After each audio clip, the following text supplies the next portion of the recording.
So today we are going to show you guys how to test anti-radiation glasses with the blue light. So this is very necessary for those who are doing homeschooling like me. yes, And for those who are working with gadgets online. those who work at home using computers or any gadgets. Yeah.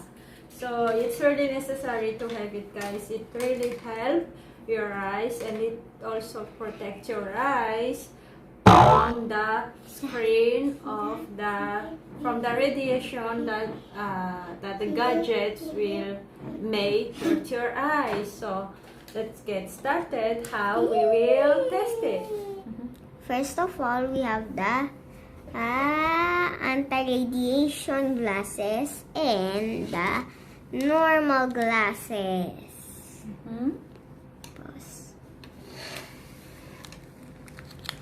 And also, we have blue light test area.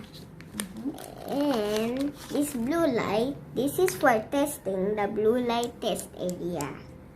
And also, this is for disinfecting glasses, and we're gonna use it. So we are going to disinfect the glasses first before we will do the testing. So let's get started. So first, guys, if the color turns purple, then it's not good. There's no anti-radiation. But if the color didn't turn purple, then it's good. That means it has anti-radiation. That means the glasses will protect your eyes. Let's test it now! So you see here, guys, here we are going to show you that here it turns purple, and let's try it with the anti-radiation glasses, and let's see. So guys, as you can see, purple, and it's purple, and here did not turn to purple. And let's remove the glasses, and I will show you guys. Look well. There, all purples. Means that these glasses is really anti-radiation.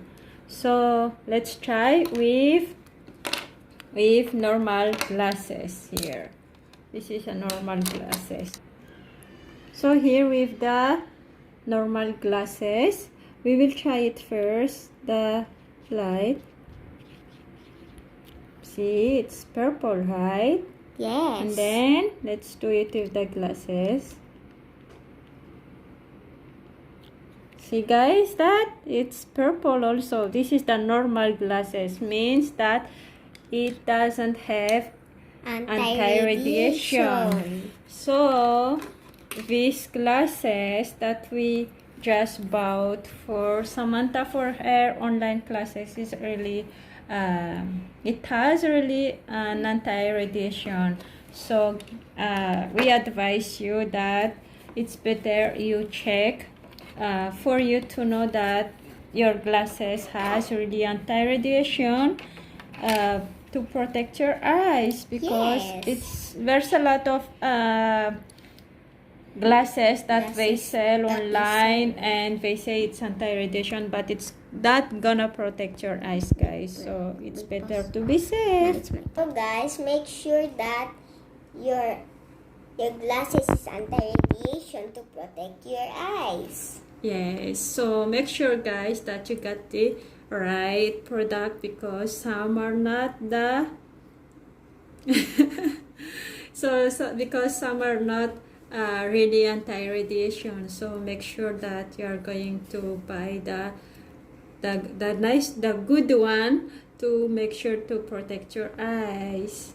Hope you enjoy our video. Yes, so that's for today, and I hope you like our video. Don't forget to like, share and subscribe. And also click on the Notification bells to see you again soon. Bye-bye. Bye. God bless you. Be safe. Stay safe always. Bye.